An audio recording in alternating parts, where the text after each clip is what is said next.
اور لال مذکر کے اس تازہ لطیفے سے حاصل ہونے والا سبق لکھ کر MIS اسٹوڈیو کے پتے پر بھیج دیں۔ اس کے ساتھ کیسٹ کا اصلی رنگین کور جو MIS کا ہو بھیجنا نہ بھولیں۔ اور اب سنتے ہیں بچوں کا اسلام میں شائع کی گئی شاہین اقبال اثر صاحب کی ایک اصلاحی نظم جو آپ کو ببلو میاں سنائیں گے۔ امی امی پردہ کر لیں۔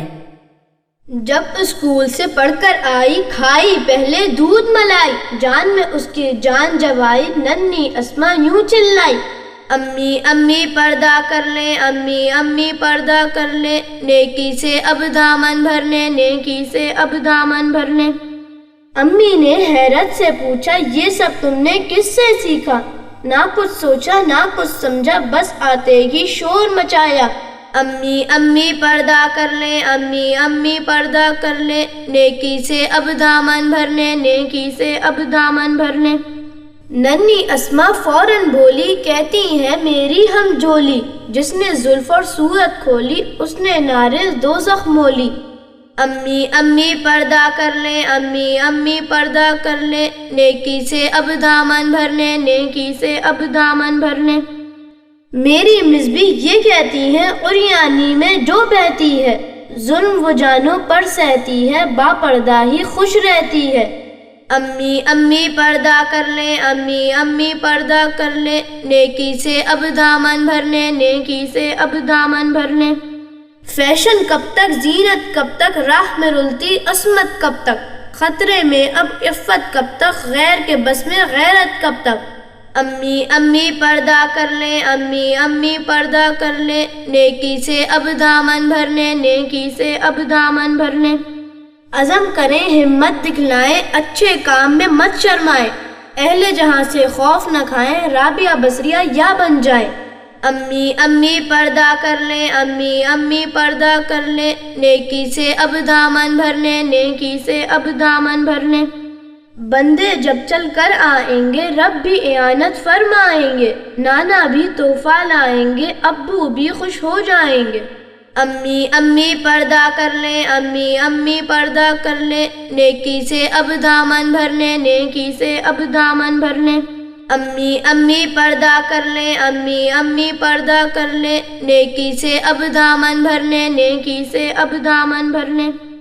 اور اب جی ہاں وہی جس کے سب منتظر ہیں، ٹاور کی تباہی کی سنسنی خیز تیسری قسط، ٹاور کی تباہی۔ اس سے پہلی 2 قسطوں میں آپ نے سنا تھا کہ ریاست میسور کے صدر کے پاس کچھ لوگ چند مطالبات لے کر آئے تھے، جن کے نہ ماننے کی صورت میں ریاست میسور کے ٹاور کو بم سے اڑا دیا گیا تھا، جس کی بنا پر بہت زیادہ لوگ مارے گئے تھے۔ چنانچہ صدر صاحب نے اس سلسلے میں ملک کے سب سے بہترین سراغ رساں کیپٹن راشد کو بلوایا اور یہ مہم ان کے ذمے لگا دی، لیکن جو ہی کیپٹن راشد اس کیس کے سلسلے میں بیرون ملک گئے، فوراً ہی دشمن کے شکنجے میں پھنس گئے۔ اب اس سے آگے سنیے۔ خوش آمدید کیپٹن راشد۔ ان کی زندگی میں ایسے بے شمار لمحات آئے تھے، لہٰذا وہ ذرا بھی نہ چونکے نہ گھبرائے، بلکہ پرسکون آواز میں گویا ہوئے۔ آپ کو غلط فہمی ہوئی ہے، میرا نام کیپٹن فارس ہے۔ اس بار غلط فہمی آپ کا مقدر ہے کیپٹن راشد۔ آپ نے پھر میرا نام غلط لیا۔ اس بار یہ کہتے ہوئے ان کا دل دھڑک اٹھا۔ کمرے میں کل 7 افراد موجود تھے، لیکن ان میں سے صرف ایک شخص کی تصویر انہوں نے فائل میں دیکھی تھی۔ کوئی اور ہوتا تو مارے حیرت اور خوف کے اس کا برا حال ہوتا، لیکن وہ کیپٹن راشد تھے۔ اس قسم کی مہمات ان کا روز کا کام تھا۔ انہوں نے اپنی زندگی اپنے دین اور وطن کے لیے وقف کر رکھی تھی۔ آپ بیٹھ جائیں، ہمیں آپ ہی کا انتظار تھا، کافی دیر کر دی آپ نے پہنچتے پہنچتے۔ شکریہ۔ وہ خالی کرسی پر بیٹھ گئے۔ کمرے میں موجود سب لوگ پہلے ہی بیٹھے ہوئے تھے، البتہ ان سب کے ہاتھوں میں پستول بالکل تیار تھے۔ ابھی کیپٹن راشد اپنے سانس درست کر ہی رہے تھے کہ ایک رومال ان کی ناک پر لگا اور وہ بے اختیار اندھیرے میں ڈوبتے چلے گئے۔ پھر جب ان کو ہوش آیا تو انہوں نے اپنے آپ کو ایک وسیع و عریض حال میں خود کو ایک پنجرے میں بند پایا اور سامنے وہی شخص کرسی پر بیٹھا ہوا تھا۔ بہت خوب کیپٹن راشد، بہت جلد ہوش میں آ گئے۔ یہ میں کہاں ہوں؟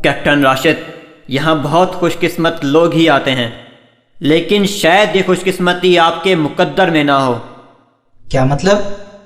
مطلب سب سمجھ میں آ جائے گا۔ ویسے بھی اس کا مطلب سمجھنا ہمارے لیے نقصان دہ نہیں، کیونکہ بس اب آپ ایک ہی دن کے تو مہمان ہیں۔ یہ سن کر کیپٹن راشد کا اوپر کا سانس اوپر اور نیچے کا سانس نیچے رہ گیا، لیکن انہوں نے فوراً خود کو سنبھالا۔ آپ کہنا کیا چاہتے ہیں؟ کیپٹن راشد، یہ دیوار پر لگا نقشہ دیکھ رہے ہیں جس پر سن 2010 لکھا ہوا ہے؟ جی ہاں، نظر آ رہا ہے۔ ذرا غور سے تو دیکھیں۔ اوہ، اس میں ریاست میسور تو سرے سے ہے ہی نہیں، یہ میں کیا دیکھ رہا ہوں؟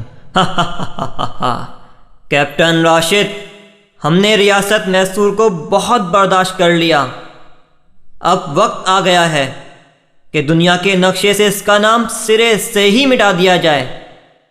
اب اس منصوبے کی صرف ایک کڑی باقی رہ گئی ہے۔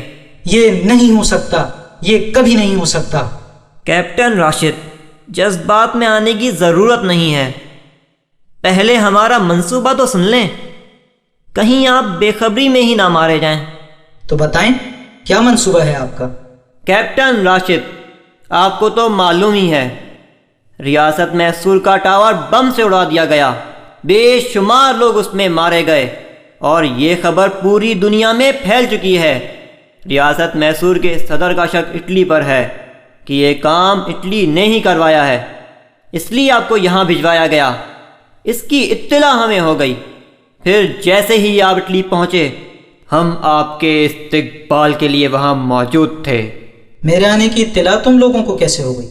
حالانکہ یہ بات صدر کے علاوہ کسی اور کو تو معلوم ہی نہیں۔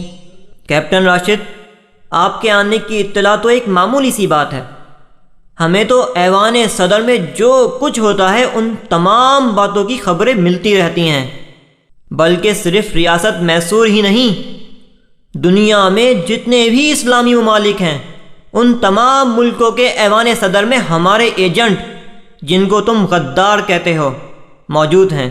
یہ کس طرح ممکن ہے؟ حالانکہ تم لوگ تو فلم بنوانے والی کمپنی کے ارکان ہو۔